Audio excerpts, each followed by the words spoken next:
It started as a whisper, a restructuring memo at work, rumors of layoffs, subtle unease in the air. By the end of the week, the news was official. The company was downsizing, and my position was among those affected. I sat there in silence, the HR officer's voice fading in and out. Words like unfortunate, performance not the issue, and severance package floated around me like meaningless echoes. When I stepped outside, the city felt colder than usual. I stood on the pavement, clutching the envelope in my hand, wondering how to go home and say the words.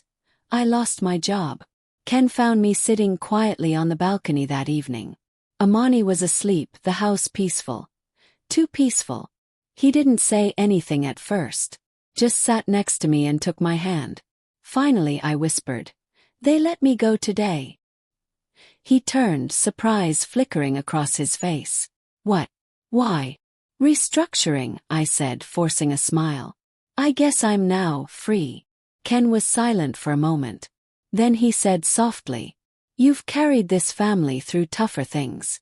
We'll be fine." His calmness was comforting, but inside I was spiraling. I wasn't just losing a paycheck, I was losing a piece of myself.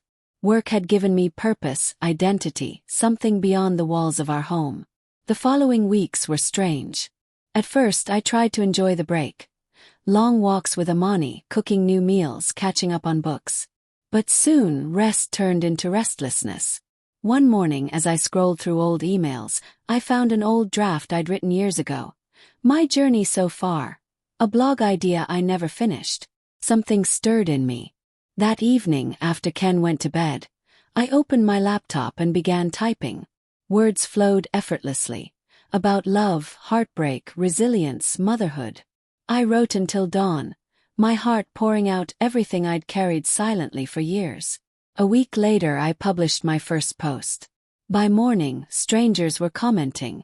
Women from different places saying, "This feels like my story too. You put into words what I couldn't say." Something inside me woke up again. Ken noticed the spark in my eyes returning.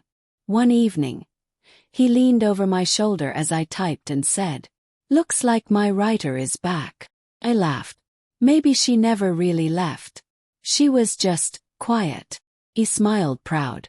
"Whatever you do, do it with your whole heart." That's the Natasha I fell in love with. The loss that had once felt like an ending was now a beginning. I didn't know where the blog would lead, but it reminded me that my story wasn't finished. Mother, wife, dreamer, I could be all of them. Sometimes the world pauses not to stop you but to let you start again. Differently, more authentically, more you. That night, as I closed my laptop, I glanced at the title of my latest post. When life forces you to breathe. Smiled. For the first time in weeks I was breathing again, not out of relief but out of purpose.